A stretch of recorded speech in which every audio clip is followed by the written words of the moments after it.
প্রায় 400 বছর আগে ফ্রান্সিস বেকন ক্ষমতা আর লিডারশিপ নিয়ে দারুণ একটা প্রবন্ধ লিখেছিলেন।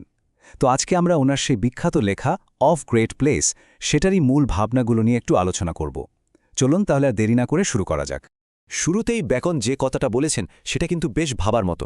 ক্ষমতা পেতে গিয়ে স্বাধীনতা হারানো একটা অদ্ভুত ইচ্ছে, তাই না? সাধারণত আমরা তো ভাবি ক্ষমতা মানেই ফ্রিডম, স্বাধীনতা, কিন্তু বেকন বলছেন ঠিক তার উল্টোটা। তার মতে ক্ষমতা পাওয়ার জন্য মানুষকে তার নিজের স্বাধীনতাটাই আসলে বিসর্জন দিতে হয়, আর এটাই ছিল তার পুরো যুক্তির মূল ভিত্তি। তো ক্ষমতার এই যে অদ্ভুত একটা প্যারাডক্স, চলুন এটা নিয়েই আগে কথা বলা যাক। বেকনের চোখে যারা অনেক ক্ষমতাবান তারা আসলে প্রভু নন, তারা হলেন দাস। কিন্তু প্রশ্ন হলো কিভাবে? বেকন বিষয়টাকে বলছেন থ্রাইস সার্ভেন্টস বা তিনবারের দাস। ব্যাপারটা কি দেখুন, প্রথমত তারা রাষ্ট্রের বা সরকারের দাস, দ্বিতীয়ত তারা তাদের খ্যাতির দাস, মানে লোকে তাদের নিয়ে কি ভাবছে কি বলছে এই চিন্তাটা তাদের সারাক্ষণ করতে হয়। আর সবশেষে তারা তাদের নিজেদের দায়িত্বেরই দাস হয়ে পড়েন, ফলে নিজের সময় বা কাজের ওপর তাদের আর কোনো কন্ট্রোলই থাকে না। আচ্ছা, এবার আসা যাক সেই বিপদগুলোর কথায় যেগুলোর ব্যাপারে বেকন যে কোনো ক্ষমতাবান ব্যক্তিকে সাবধান করে দিয়েছিলেন। তিনি এগুলোকে বলেছেন কর্তৃত্বের 4টি প্রধান দোষ। বেকনের মতে যারা উঁচু পদে বসে আছেন তাদের জন্য 4টা বড় ফাঁদ পাতা থাকে।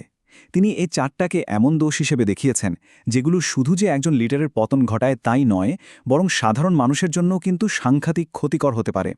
চলুন তাহলে এক এক করে দেখে নেওয়া যাক। প্রথম দোষটা হল দেরি করা, মানে কাজ ফেলে রাখা। যখন একজন লিডার ঠিক সময় কাজ করেন না বা মানুষের সাথে দেখা করতে চান না, তখন কি হয়?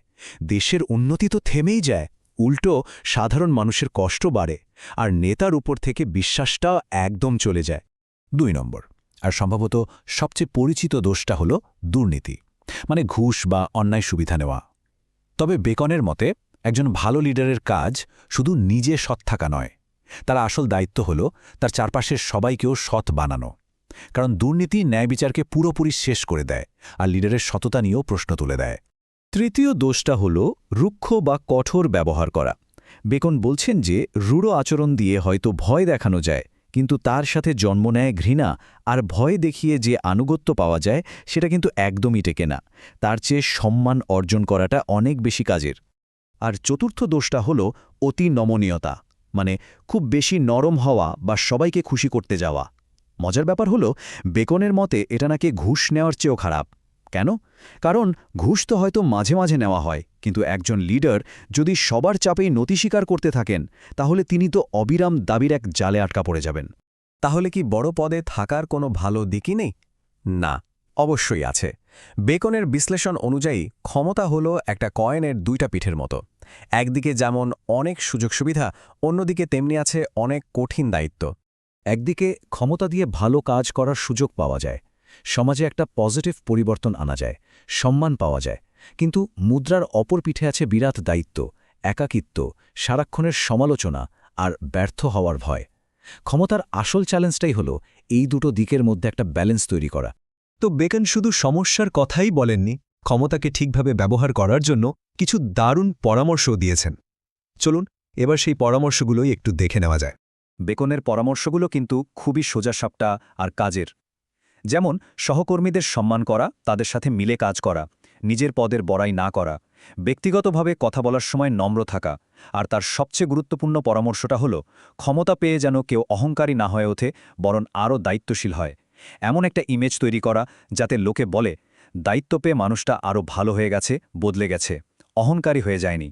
আর এখানেই আমরা বেকনের সম্ভবত সবচেয়ে শক্তিশালী কথাটা এসে পৌঁছেছি। তিনি বলছেন পদই মানুষকে চেনায়। এর মানে কি?